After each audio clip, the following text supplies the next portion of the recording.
This was never going to be just a wedding episode. This was a pressure cooker. A room full of old damage, new secrets, hidden money problems, and people who should never be under the same roof again. And by the end of it, Euphoria Season 3, Episode 3 turns Cassie and Nate's big day into something way more dangerous than a love story. Hey, what's up everyone? Come back to Breakdown Epic. Just to let you know, this video will contain spoilers. Episode 3 takes one huge event and uses it to pull almost every major character back into the same orbit. On the surface, this is Cassie finally getting the fantasy she has always chased. The flowers are there, the dress is there, the crowd is there, the image is perfect. But from the second this episode starts, it is obvious that this wedding is built on weak foundations. And the smartest thing the episode does is show us that before we even get to the ceremony. Instead of opening on the wedding chaos, the story first checks in with Jules. And that choice matters because it reminds us that while Cassie and Nate are trying to perform this fairy tale ending, other characters are drifting into much darker spaces. Jules is no longer just trying to make art and survive emotionally. She has moved into a world where survival is tied directly to money and attention. What starts as a way to cover debt slowly becomes something bigger, something more controlled, more intimate, and more dangerous. The detail that stands out most is not just that she leaves school behind, it is that the part of herself that once wanted to create is fainting. That matters a lot for Jules because she has always felt like someone reaching for identity. Now she is slipping into a version of life where other people define her value for her. And that makes her reappearance beside Rue at the wedding hit even harder because these two are reconnecting while both carrying very different kinds of damage. Rue, meanwhile, is moving in an entirely different direction. She is not drifting anymore. She is rising, fast. This episode shows her stepping deeper into the criminal world and doing it with confidence.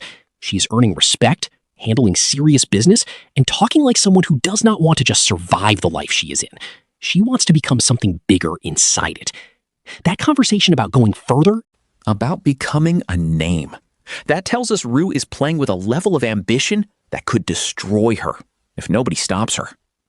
Even the strange moment with the animal running into the club feels like a sign that this world is becoming more chaotic and more unpredictable by the minute.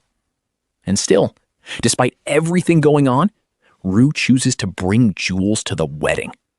That tells us their connection is real again. But it also feels unstable, like something beautiful sitting right next to danger. Then we get to Nate. And honestly, he may be the clearest proof that this marriage is already cracking before it begins. He is not calm. He is not grounded. He is in the bathroom getting sick and trying to hold himself together. Cassie senses something is off immediately, because of course she does. This is supposed to be the happiest day of her life, and the man she is marrying looks like someone about to collapse. That image says everything. Nate standing at the altar is not the image of certainty.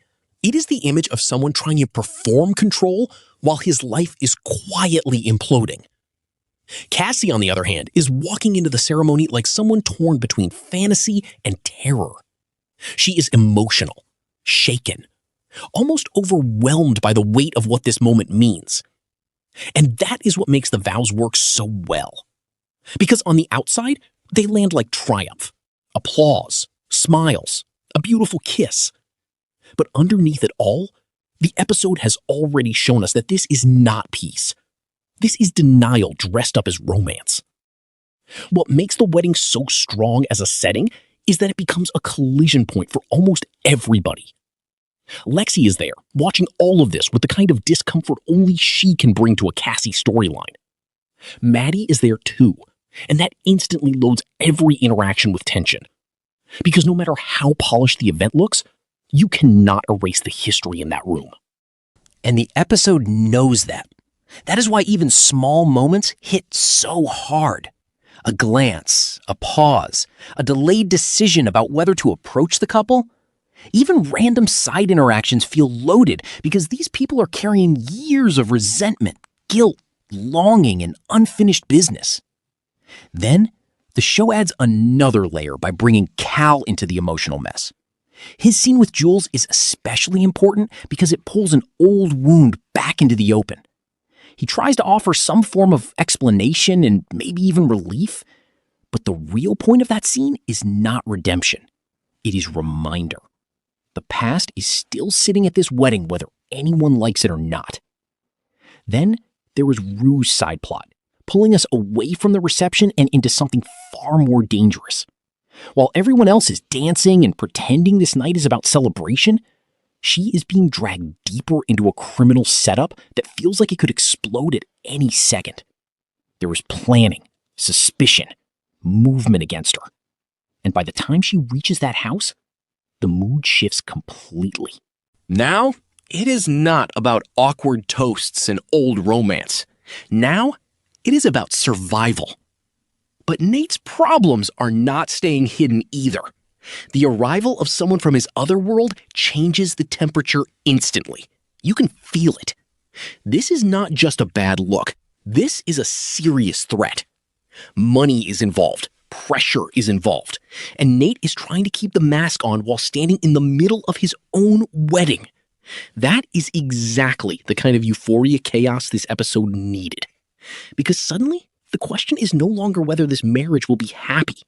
It is whether it can even survive the day without blowing up publicly.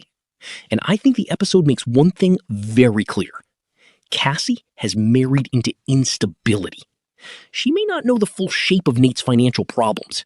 She may not understand how deep the danger goes, but that does not matter. She is attached to it now.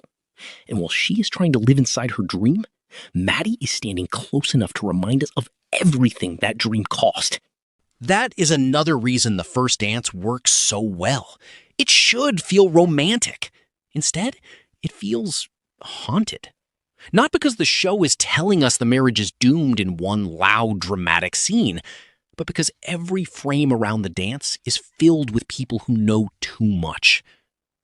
By the end of the episode, what stood out most to me is how well it balanced spectacle and threat. Yes, this is the big wedding episode. Yes, it has glamour and reunions and emotional stares across the room. But underneath all of that, it is really an episode about pressure. Pressure on Jules to keep living a life that is changing her. Pressure on Rue as she gets pulled further into dangerous territory. Pressure on Nate as debt and secrets begin pressing in. And pressure on Cassie, who finally gets her perfect moment, only for us to realize it may already be rotting underneath. So if episode 3 was supposed to feel like a celebration, it also felt like a countdown. Because now the wedding has happened. The mask is on. The photos are taken. And from here, everything can fall apart. But anyway, that is my breakdown of Euphoria Season 3, Episode 3. If you enjoyed this video, make sure to like, subscribe, and let me know in the comments.